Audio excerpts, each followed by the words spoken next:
This conference will now be recorded. All right, so looks like we have just about everyone. We'll get started. Thank you all for coming out today. It's great to see you all. I hope everyone is at home and safe and healthy and all that. And just to give you guys a title of what we will be doing today. Today is the NSHSS Global Student Voices series, and this week is STEM focused. We have one of these periodically, but today again is STEM focused.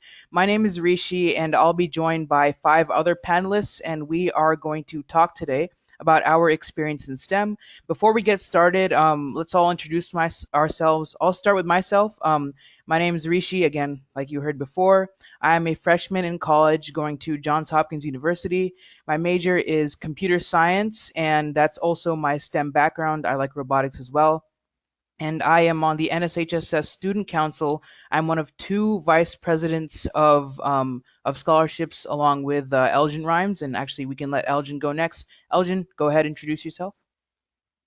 All right. Hey, everybody. My name is Malik Rhymes. I'm a second year pre-industrial engineer at Florida Agricultural and Mechanical University. As Rishi said, I'm a co-vice president of scholarship development on the executive board. And, I've always had a passion for engineering. So that's why I always like to use my hands and engineer, create something bigger and better that can help sustainability with the world. So that's a little bit about me and what I do. Got it. Thank you, Elgin. Can we have Alondra Gonzalez next? Hi guys, my name is Lorna Gonzalez. I'm actually currently a junior at UTRGV, which is located in Brownsville, Texas. I currently just graduated with my first associates and I'm moving on to my bachelor's in psychology with minors in biology and pre-med. And that's where I mostly get my science background. I also have been a science, earning my current science associates. And honestly, throughout my entire life, I've always focused more on science than anything overall. And I currently just joined the student council for this program that we're currently doing. And yeah, I hope to answer any questions that are needed today. Thanks. Can we have Nicole next? Hi everyone, I am Nicole Torres, a high school junior at School for Advanced Studies in Miami, Florida, and NSHSS ambassador. I have experience with veterinarian science by being an active volunteer at my local animal shelter for the past 3 years. And I have also taken all science courses and excelled in all of them. And I am an active member of Girls Who Code. And I hope to further dive into science as I get older. Got it. Thank you, Nicole. Can we have Leanne next? Hello, I'm Leanne. I'm a senior at Waverly High School. I am an ambassador for NSHSS, and I am in the science and technology field. I've done this for the future Congress of Medical Docs with Harvard University. And that is also where I do it with robotics as well. And those are my STEM. Got it. Thank you. And can we have Moya? Hi, my name is Moya Stringer. I'm a rising senior at Bloomington High School South in Indiana, and I plan to major in biology and maybe double major in chemistry going along the pre-med track. And I'm an NSHSS ambassador. So just kind of biology is my STEM field. Got it. Thank you very much. And so the way this is going to work is we already have some pre-prepared questions to ask each of our panelists. So we are going to do that, but we will also have a live Q&A break for any questions that come from the audience. And then yeah, that's just about it. So let's dive right into it. Let's start with question number one. What is an accomplishment you are most proud of as it relates to your particular STEM experience? So we'll start with Elgin. So there's a lot that I've done so far regarding with STEM and math and science field, especially with engineering. I'll probably say my biggest accomplishment thus far that I can say was getting selected as a scholarship recipient for Lockheed Martin for one of their scholarships for STEM majors. I was one of 200 students that was selected for the program, and with that you can get $10,000 that's renewable each semester, which greatly helped for my upcoming fall and spring semester. Because it really it really took a lot to prepare the application, get all the experience that I had with the internships that I did throughout high school, and now I'm on to college and joining with the organization that's I'm a part of. And it's also kind of hard doing it while being a student athlete at my school as a football player. You know, you know, when I first got it and they told me and I was accepted, I was really thrilled to have known that all that hard work paid off. And, I just want to encourage anybody who's in my same situation. You're a student athlete or something along the lines, or you want to go for STEM major. I want to make sure that go after your goal because, hard work works, as the old saying goes. So if you really feel like you put in the time and effort, and the doors are limited, unlimited for you because you can go and do whatever you feel like. You know, when I first came in the major, I didn't think that I was gonna get as much awards and success as much as I did, but I stuck with it.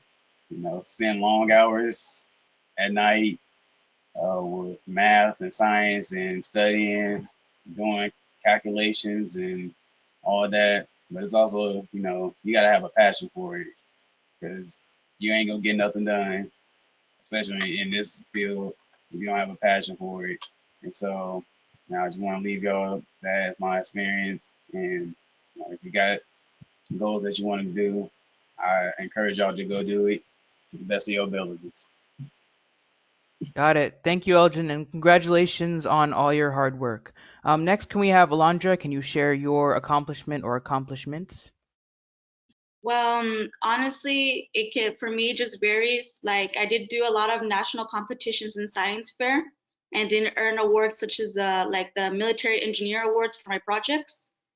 But I think one of my biggest accomplishments has been working in the ER here at the hospital that we have in town. And that has been something, it may seem something pretty small, but I'm currently one of the youngest people that work in the ER directly with patients. And it's honestly was a make or break situation because it was like my parents told me they're like either you're gonna like it or not, and it's gonna be a career choice for you.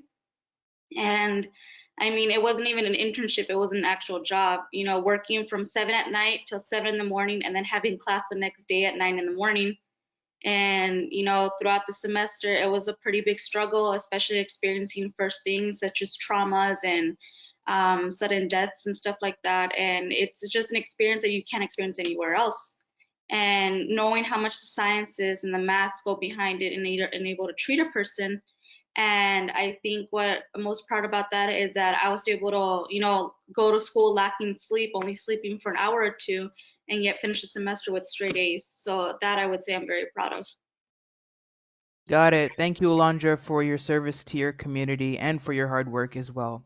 Next, can we have Nicole share her accomplishments?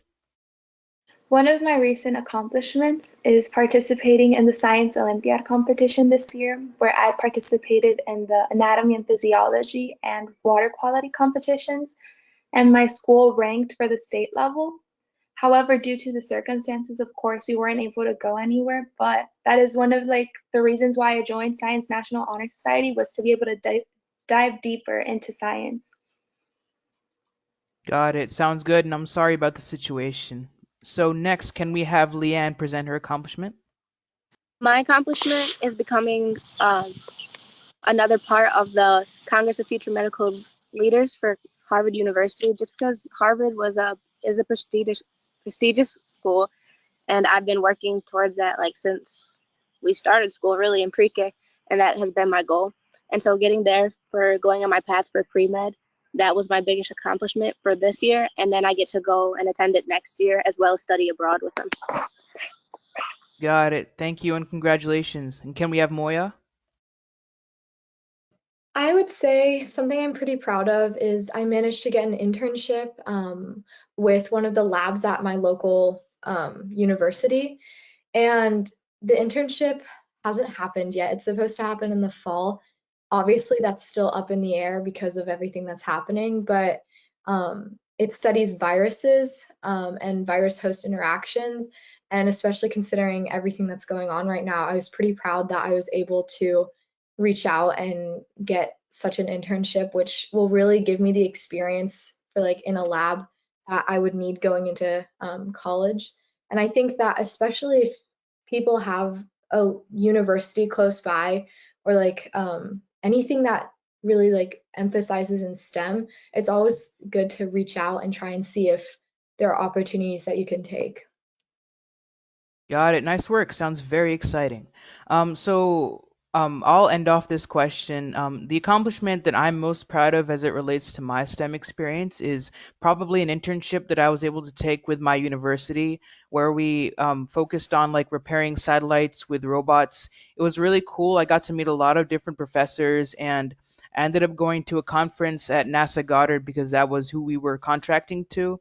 It was fantastic experience, great way to meet other people, great way to look at everyone else's work. And when I was done with my internship, I actually presented my findings at the NSHSS poster competition at one of our scholars days, and I was able to get third place. So it was it's a pretty fantastic internship. I learned a lot, and I was able to present my findings. So yeah, good answers to everyone. Next question. What obstacles have you encountered as you pursue your career, and how have you overcome them? Once again, we will start with Elgin. All right. Well, personally, I've always went through obstacles throughout my whole life. Actually, funny part about this, I actually didn't start off good at STEM. Um, throughout middle school and probably halfway through high school, I was finding out that it wasn't as easy as I thought it was going to be, and so I wasn't discouraged by the teachers or anything because they always kept telling me, hard work, gonna work for you, and you just got to really put in a lot of time in it. And first, um, so when I started in high school, and the high school that I went to was a college preparatory school, was it was pretty hard. You got kids that's coming in that was in calculus almost already as a freshman. Like that was really like kind of overwhelming at first. I'm starting out coming off just algebra one, and then just taking the basic sciences, and I ain't really think like, okay, could I really do this? Because you know I'm seeing I was trying to compare myself with other kids. I ain't really think that I had it in me myself. But as I was going through high school, each level, as I'm progressing forward and forward, um, I had reached probably my hardest subject to this day was geometry. And geometry, a lot of people don't like it, and personally, I didn't like it either.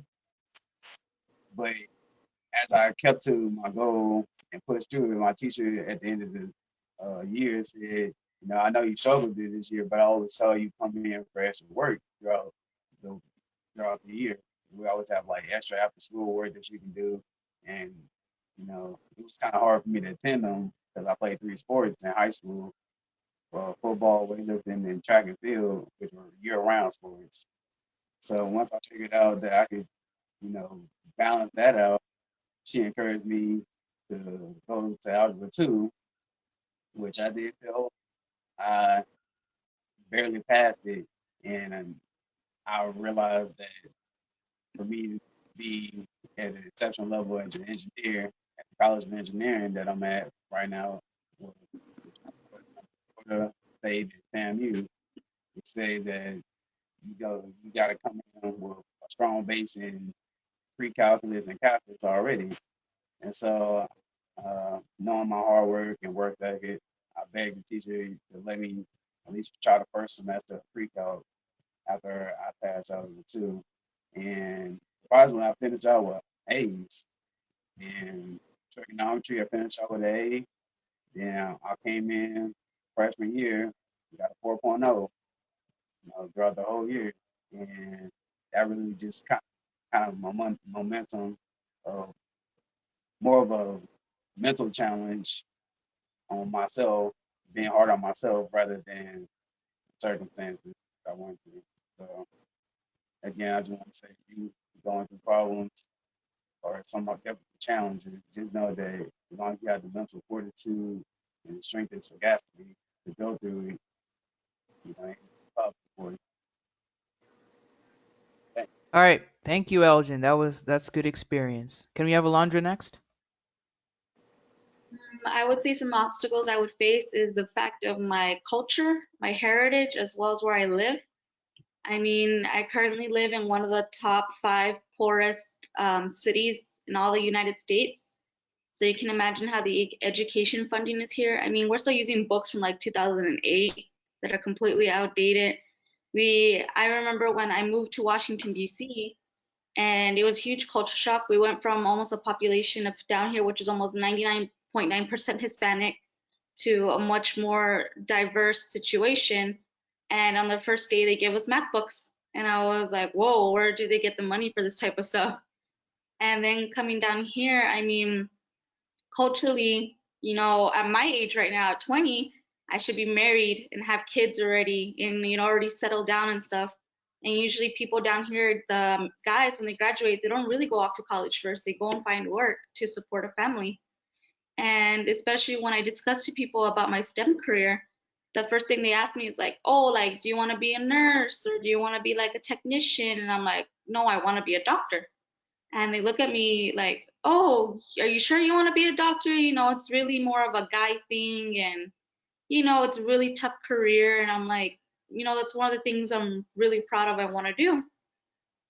And down here, education's a really touch and go factor. I mean, there's kids that take that step, but the funding is just so limited. We live in some areas here, severe poverty, a family of almost 8 living in one household. And I have friends that have to sustain their own families' jobs. I mean, they're my age, 2019, and taking care of their own families.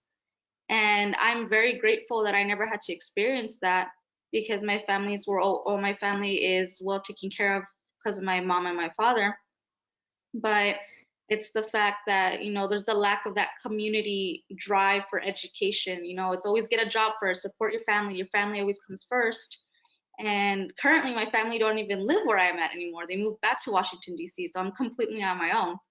And it's been a different experience. And, being Hispanic and being a woman, it's just harder, not having to face that stereotype anywhere. Even in Washington, D.C., I always face that stereotype as being a Hispanic woman. Got it. That's quite the struggle. Thank you. Can we have Nicole next? One of the obstacles that I faced, and I still face continuously, is stress, but I've been able to overcome it. And I think that's the most important thing with stress. When you find something that is easy for you to do or something that distracts your mind, it's good to like continue doing it. And what I do is exercise or watch movies or talk to my family. And if I'm stressed, I just go to that and it like relaxes my mind. And I think that's something important to not just like let stress, defeat you, but overcome it. So yeah. Got it. Stress is something we all experience. Thank you. Can we have Leanne next? Some obstacles that I have faced have been coming from Tennessee in a little town. It's not really normal for you to make it big and go into a STEM career just because of the lack of resources as well. So mostly it was more like I said I wanted to be a doctor, and they're like, "Are you sure? Are you okay? Are you help? Are you sure that this is what you want to do?" And I was like, "Yeah." So now it was more of just being the youngest person as well, and all my like interests. I'd go to camps, I'd go to different internships, and it was more like, "You're really young. Are you supposed to be here?" Instead of I just knew that I had to like prove them wrong and find a better way to prove myself with being African American, being in the United States, and being younger. It was just a few struggles, but it's nothing that you can't push through. Got it. Got it. Good stuff. Good stuff. All right. Can we have Moya go next? Yeah, I've been really lucky. My parents have always been super supportive of whatever I wanted to do in college, and I've had a lot of good interactions with a lot of science teachers at my school and with the university. But I would say a major struggle for me has been that my teachers haven't always been the most inspirational, if that makes sense. We always have a teacher that really isn't motivated about the class, and for me, that's like the number one turnoff for the class.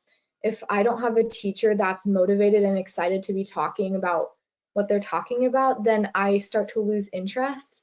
And it has been a real struggle. I actually really didn't like science in middle school and early high school. And it was only after I started taking biology and chemistry with um, like a higher level of teachers that I started to really understand what the subject was all about and how fun and interesting it could be. And so a way that I overcame that was sometimes I would study on my own. I would find topics that were interesting to me, like viruses, for example, and I would kind of study that just like on my own time. Or if it was related to the class, I would just do a little extra. And it just kind of helped me to reconnect and just understand that this is really interesting and this is what I want to be doing. Got it. That's a lot of good points in your struggles. So I would say the biggest thing that I've struggled with, just like Elgin alluded to, is probably the difficulty of just STEM careers in general. The math background, the science background, and even the engineering itself is sometimes just absolutely insane. And sometimes I do have issues with stress, but I realize the way to counter that is just to study hard, to work hard, and take some time to relax every once in a while. Once you can get all that down, even the most difficult subjects I think are certainly doable. So yeah, again, good answers, everyone. All right, third question. Where is the future of science or STEM education headed in the next 20 years? Elgin, start us off. All right. Uh, it's kind of interesting when you say that, especially how life is right now with quarantine and situations that's going on, social, political, technological, because it really is a variety. Because I know that technology is most definitely going to be more dependent now more than ever since, you know, we enter in an age where the virus really kind of changed the way of life of everything. Because this technology, as you can see, you know, through our headphones or tablets and um, computers and whatnot, is the only way that we can stay interconnected during these tough times. You know, I can only imagine, you know, having quarantine back when technology really wasn't as advanced or it wasn't as, you know, you know, really I believe the future of science and STEM education in and of itself is headed towards a major improvement. Um, you know, the realization that technology is really going to keep kind of keeping the world afloat. You know, keeping people at jobs. My mom, she works uh, through- at home, and she works for the city of Tallahassee. The only reason she even able to keep it is because they have the technology and resources to keep it going, even at home. That's the situation for a lot of people right now. You know, it's kind of hard of a profession to say if you're in a doctor and medical field. It's more of a hands-on experience because you've been exposed to it every day. So trust me, I commend y'all for that. Um, 'Cause that is the hard work right now. It's very demanding. A lot of hours spent, uh, you know, trying to help society the best way you can. And the next 20 years, you know, I just feel like technology is going to be really heavy, heavily thought out after. So you're probably going to see a major shift in majors demographically from everybody, from either whatever art major or um, humanities and theater majors to the more hard sciences and hard skills because it's kind of proven right now to be really so that's kind of my take on what the future might hold. Got it. Sounds good. Alondra, what do you think? Honestly, I think with these coming generations, we're more, I would say, receptible to the ideas of STEM and everything. And I just think we're more open in concepts, and our creativity is more encouraged than past generations. And even though like I live here in one of the areas with severe poverty, we're actually having SpaceX built here, Boca Chica. So if you Google my little town that's literally like it's Brownsville and then Mexico, there's like SpaceX right here. So it's really cool. It offers all those opportunities. And I mean, at my school, it's a community college. I recently graduated, and even just for it being a community college, the stigma around it, the STEM there was amazing. I mean, even though the facilities were a bit older and stuff like that, because that college has been around for a while already, the fact that these teachers are so passionate in teaching us, and they literally told us like, you're the next generation. Like, I want you to come here and take my job. That's what I want you to do. And seeing that, in this community where I said that it's not very encouraged, to go to STEM fields or go to long college careers and stuff like that, to have these teachers, these mass supports that, they grew up in Hispanic communities and stuff like that, and seeing how successful they've come. And, we've had partnerships with Texas A&M that are doing a special engineering program at our school. And now we have our programs that all of your credits automatically transfer to any of the Texas, which is a UT system, which is the major universities here throughout Texas. So you basically could stay at home and study all your sciences and stuff, or any of the classes of choice, and then automatically transfer to one of the biggest universities possible. And it's just that opportunity there, especially with developing the sciences. Like at my school, well, like our science department, I can tell you all me and my friends are science majors. So we're all the science nerds that all gathered together. And whenever it comes to like a physics issue or something with chemistry or whatever, like, oh, we got it. Like, we know what to do and stuff like that. And I just believe the encouragement that we're getting now, it's very, I'm happy to see it, because I've seen the change as I've grown. That, before women in science weren't really a thing, and now it's like, oh, it's a big thing. It's something that like colleges now are showing that more women are going to STEM careers than men. So I'm like, I can't wait till it's finally an equally dominated field, or possibly even become a woman dominated field. And, thankfully colleges are encouraging that. It's not just because it could be black, white, any brown, woman, man, whatever you want to be, you can succeed in anything you want to. Sounds good. I had also a lot of friends that came from community college and transferred to big name universities, so that's definitely a good route to go. All right, can we have Nicole next? For the future of science, I think one of the most important things, I agree with Alondra, having more women in the science fields. I think that, especially now with all the technology and all the media that there is now, it's like the perfect moment to spread awareness to other countries, not only in the United States, for women that are in low-income countries, that they can pursue these fields that are amazing. So I think that's the most important thing, giving women in other countries the opportunity also to pursue these science fields. Sounds good. Leanne, you're up. Looking at the difference between when I was growing up and then my little siblings, I see that technology and more of just like the STEM field has become a bigger part of our lives. And with this pandemic, I believe that it will become more not only needed, but also like this is what people will do. A lot of people become more involved because a lot of people are getting sick. So a lot of people are going to try and become better for not only their families, but for the world. And I think that the STEM program in the future is really going to bind us as a world together because of the illness, like the pandemic that's going around. We do have to find a way together so that we all do not suffer. Sounds good. Solidarity is always a good thing. All right, can we have Moya go next? Yeah, I'm really excited for the future of STEM. It's only getting bigger. There's so many new fields out there now. Like, I know when my parents were kids, technology was like kind of something surreal. It was science fiction almost. And now it's an integral part of everyone's life pretty much.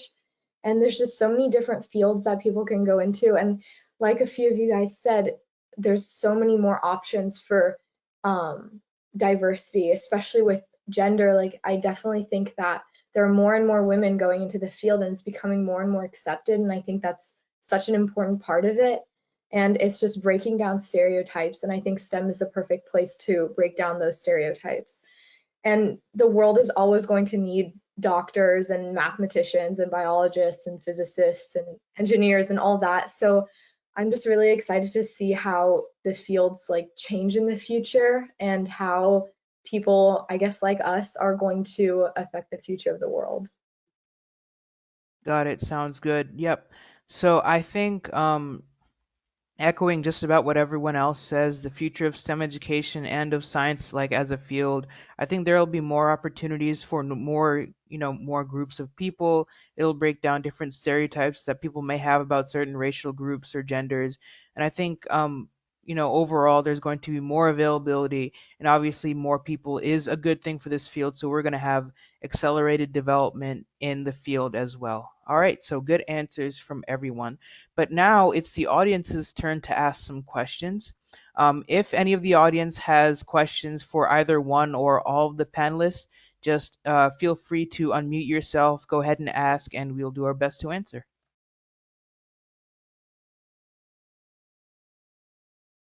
Also, you can put it in chat if you don't feel like talking.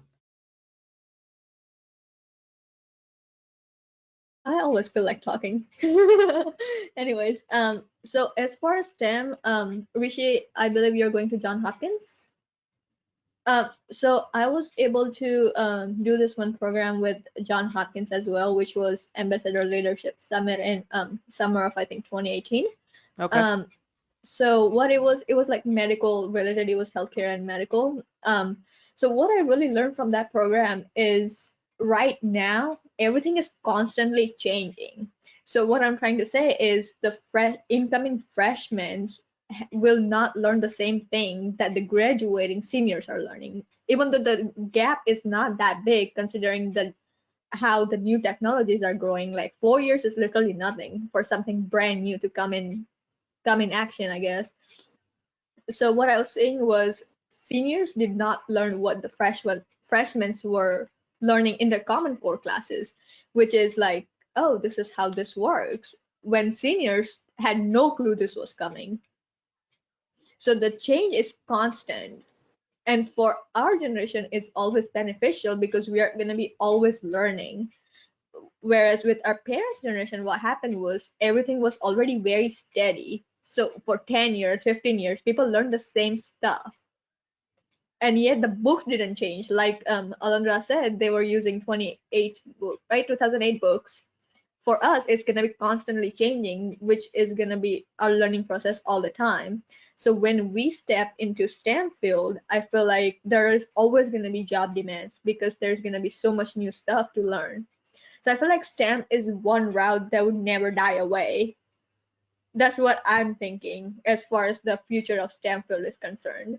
Yeah, so I can echo what you said. I studied a lot of computer science in high school, and my computer science teacher, and also like this does relate to all STEM fields now, but my computer science teacher, she learned CS like a really long time ago, and she was just like, I swear you all are better than me because the internet just has everything, and computer science is a constantly changing field. It was way different when she did it back when she was a programmer, and it's way different, or what she learned is way different from what we're learning right now. And CS is a field that's constantly in flux, but like you pointed out, it's true for all STEM fields now. So I think when you enter a STEM field, you're always committing yourself to a life of learning. Lifelong learning is something that you are signing up for. And I feel like that's also a part of the appeal of the STEM career now because lots of people with certain jobs, certainly not all of them, but with some jobs, you get into a job and the stuff you're doing is exactly the same. You do the same thing day in, day out, and it can get old. But in a STEM field, when things are constantly changing, as you said, like the stuff that the seniors learning is different from what the freshmen are learning, et cetera, et cetera. When stuff is constantly changing, that's a part of the appeal because that means the nitty gritty of your job is constantly changing. So I feel like that's something that can attract certain types of people to the STEM field. And Yeah. in the STEM field, we do want the people who are lifelong learners. So that's a very good point you made. Yeah, so there is like in STEM field now that we are entering freshmen and stuff like that, there's always a spark. There's always that excitement in STEM field that, oh, what I'm gonna learn new today, what I'm gonna do with the stuff I already know, and stuff like that. because a lot of people new that are going to be coming after you won't necessarily learn the same things. So that's kind of like a ground where you're like, hey, when I was at your in your shoes, I learned this way. So there's always the exchange of knowledge and there's always learning. And there's not going to be like, hey, I am your senior, so I know better, because clearly you don't, if that makes sense, because there's so much change. So I feel like there's not gonna be a competition or where like overpowering anyone that, hey, I'm a senior, I know better, kind of a Got it. thing. So Yeah. STEM is always gonna be a very steady field in the future. That's Right. like prediction as of right now, Got it. Yep. because there's so much change. Because when we were freshmen in high school, we pretty much had the same test that people had a years before us. Now that's not the case because books even are not the same. So there's like constant change. So I think that's something that really attracts me as far as the science field is concerned. Got it. Yeah. Yeah, You made a so lot of good points there. yeah, so I feel like there's gonna be a competition. Of course, it's like human nature, obviously, but it's not gonna be like I get a better job than you just because I have more experience. Sure. That's Yeah. not gonna be the case. It's mainly gonna be how recent your knowledge is. Yep. Makes sense. It kind of Yeah. levels the playing field. Everyone's Mhm. always learning, so there's certainly that factor there. You made a lot of good points. Good job. Abby has a question for computer science or biology majors that she just posted in the chat. What do you think the future of AI is? How will we use it? And what might be some goals that we try to achieve by using it? I can start by answering that question. I haven't used AI myself, but a lot of coworkers at my university have, and I say it's very useful because AI, as far as I can tell, learns like a human does. The way it works is you will expose it to some sort of data and you say find the pattern in this data. That's essentially what you want it to do, and you give it like lots of different tries to do that. But once it's able to find that pattern, given enough like learning iterations, it can extend that pattern, and that's how you use it for things like predictive software and robotics, et cetera, et cetera. So it's like its own human brain almost. It learns by making mistakes and running through things again and again. I think that learning model is very useful in the future. There's so many applications that I can't quite name them, but if anyone else has any ideas, just feel free to unmute yourself and speak. I know that, like you mentioned before, AI is really good with determining patterns and sequences, and especially for biology, I think that that's really going to make a difference when people are sequencing genes and DNA. It's going to make it so much faster. And I know that people spend years of research on that sort of thing. They spent years sequencing DNA. And with the introduction of AI, it's able to happen just so much quicker, meaning that people are able to run experiments more rapidly, and it helps out a lot. So I know that's a really useful application for AI. Anyone else? Well, AI has been something that's been in developmental for years. We've seen it in movies and stuff, and now we're actually doing it. And one of the factors AI that we're really concentrating is introducing into the medical field. We're trying to introduce these type of special robotics that do surgery or do diagnosis and stuff. I mean, in my hospital, it might not seem like a big deal, but they got a special machine that instead of having to look for a vein, you literally shine a light on it and it makes almost like an x-ray image of all the veins running in your arm to simply draw blood. The thing is that, like, one of the things about AI is that, you're basically trying to replicate a human. The thought process, the brain is so works in such a complex way in trying to figure out issues. I mean, we're genetically coded that, we have an issue, we poke it with a stick and see what happens. We try to figure it out as much as possible. And I think that's one of the things that AI that we have not accomplished yet is that, like, we can introduce it into a certain situation, but it won't think exactly like human, even though a lot of people are aiming for the thought process of a person, especially like in a hospital situation, surgeries, you want, like you said, it runs through different scenarios and stuff. But I mean, for one moment, like example, one moment we can have a patient come in with high blood pressure, severe sweating, fever, and everything. And then 1 minute, boom, their temperature has dropped, their heart rate's low, and they suddenly turn yellow. And we're like, whoa, like what's going on in this situation? We need to process that information automatically. And it could be something we've never seen before. And I think that's an issue with AI, is that it's not going to be able to have that complete process because it's learning itself. And whatever it's been learned, it's actually been learned by people before. Especially during surgeries, I mean, one thing could happen and then like it's just a complete mess. That's why surgeons are the best at what they do. They know how to problem solve on the spot.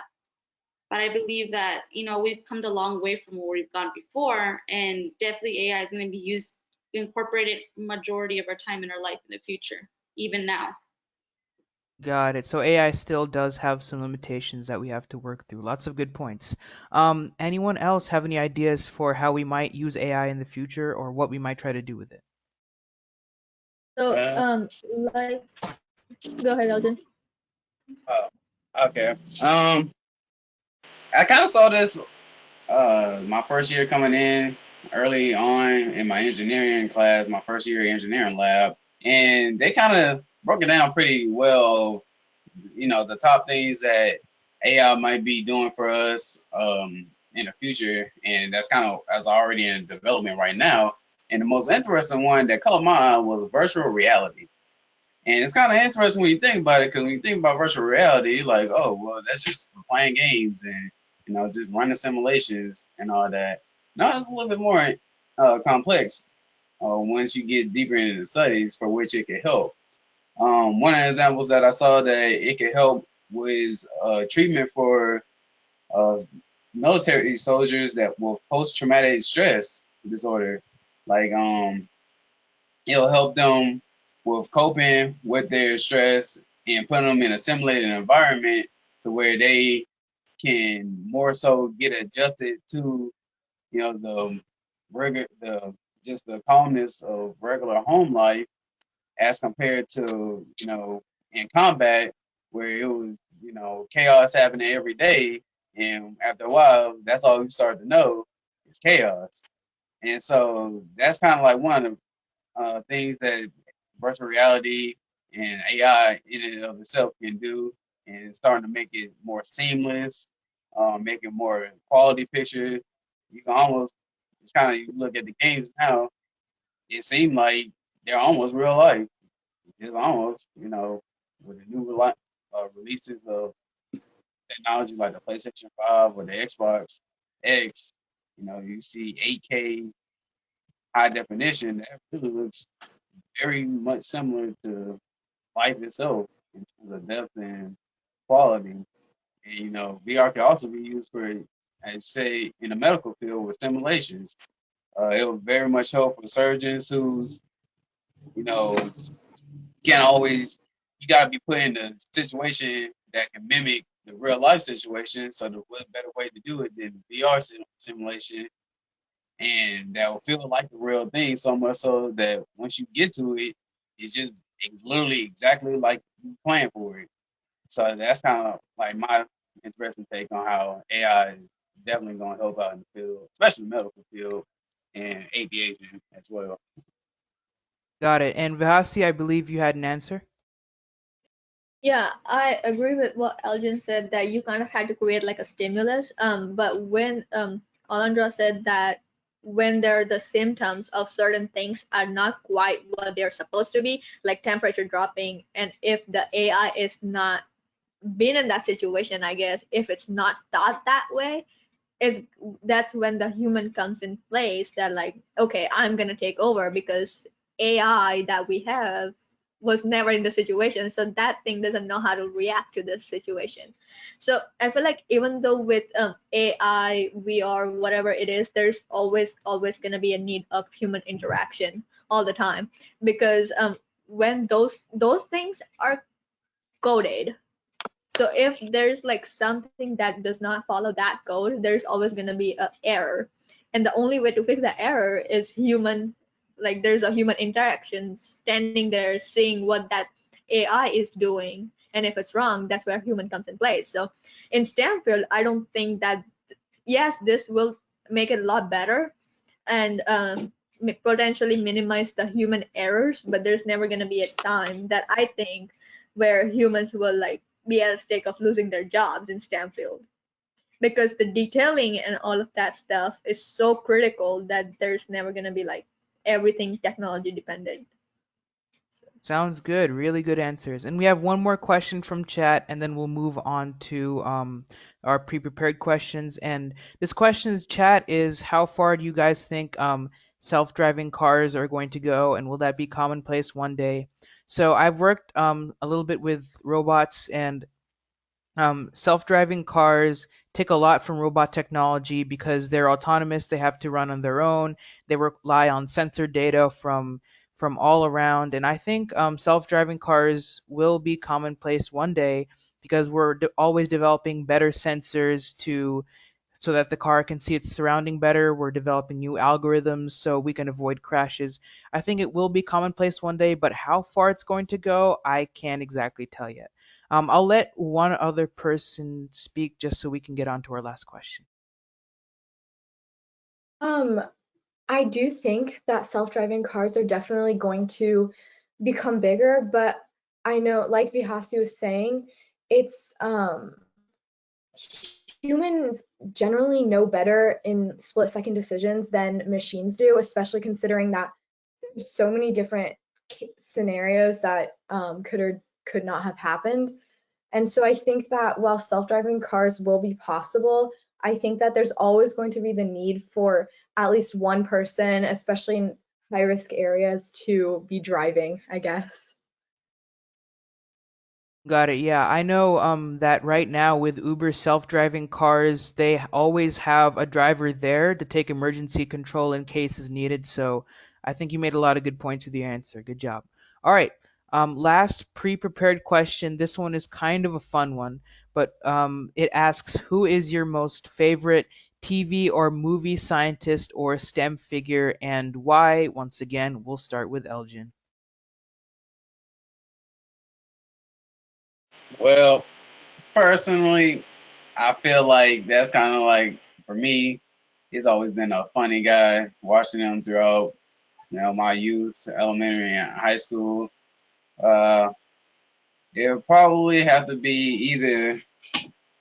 Hmm, let's see, the science guy. Dang, what was his name? The science. It was Bill I Nye. think you're looking for Bill Nye. It's Bill Nye, the science guy. That's most definitely the top scientist around. Really, he's a very fun guy. Very makes the interaction for science, very entertaining because he's definitely is one of the figures in my childhood that taught me, science can be fun. You just gotta make it fun. So, Got it. Alondra, how about you? Of course, everybody loves Bill Nye the Science Guy. I mean, we all grew up with him. But I mean, honestly, like, of course, I'm going to medicine and I love medical shows, especially like the dramas and stuff.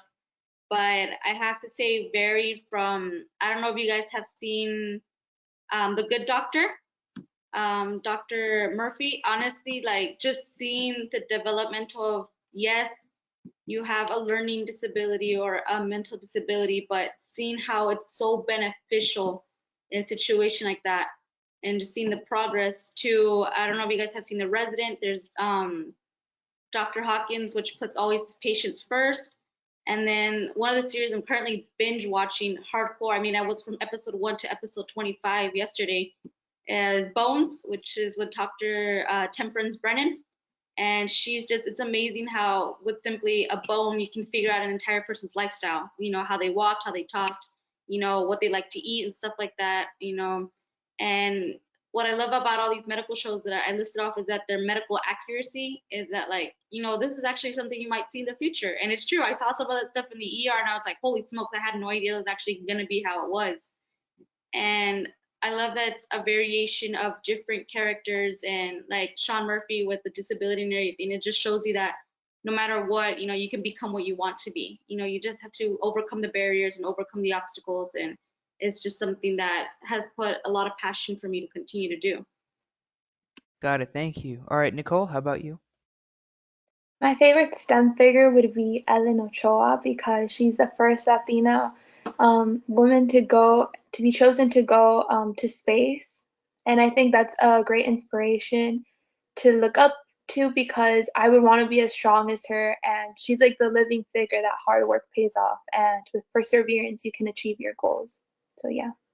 Sounds good. Leanne? So growing up, you always have that one stage where you want to find that TV show that like connects to you, and mine was always like Grey's Anatomy or House. Those medical shows, they were more like unrealistic, but I love like the drama, but the medical like inclusion in it. But my STEM character would have been Ben Carson, just because like similar to some challenges that I've had, he went through as a child and he still overcame it and became a neurosurgeon. Got it. And Moya, how about you? My STEM person would definitely have to be Ian Malcolm from Jurassic Park, the mathematician. I remember watching that movie so many times as a kid, and I remember always being so annoyed that no one was listening to him because he was obviously right. And I really liked how, I guess, funny and cynical he was, but he used theories that were actual real theories, like chaos theory, and that was honestly just very interesting to me. And I just remember liking the fact that the mathematician was the one that everyone should have been listening to. It wasn't always the main character, it wasn't always the villain that everyone was trying to avoid. It was basically someone in a STEM field kind of similar to mine. So yeah. Got it. Sounds good. And for me, my favorite TV movie scientist would have to be all the protagonists from the movie Big Hero 6. I really have to appreciate that movie for making engineering look really cool, and it also has a medical side to it. But I think it also shows and highlights some of the important moral dilemmas that people experience when they use robots for, not so great things, like trying to like what the villain did in that movie. And so I really appreciate that for bringing morality and a little bit of emotion into the field of engineering, and also of course for making engineering look cool. All right, so thank you all for attending. Thank you to the panelists, of course, for answering questions. Thank you to the audience members for asking those fantastic questions. It was great to see you all here. If you have any more questions, the email that I just put in chat is what you would use to reach out. Any more questions about STEM or anything like that? Just a reminder, here in NSHSS, we are huge supporters of STEM. We have STEM poster presentations that I went to at Scholars Day. We have we have scholarships that are related to STEM. We have so many things related to STEM. We are huge supporters of STEM, and that is why that's a part of why we held this today as a part of the NSHSS Student Voices series. This was the STEM focused edition, and I just want to make sure to thank you all for coming and just to stay safe in these times.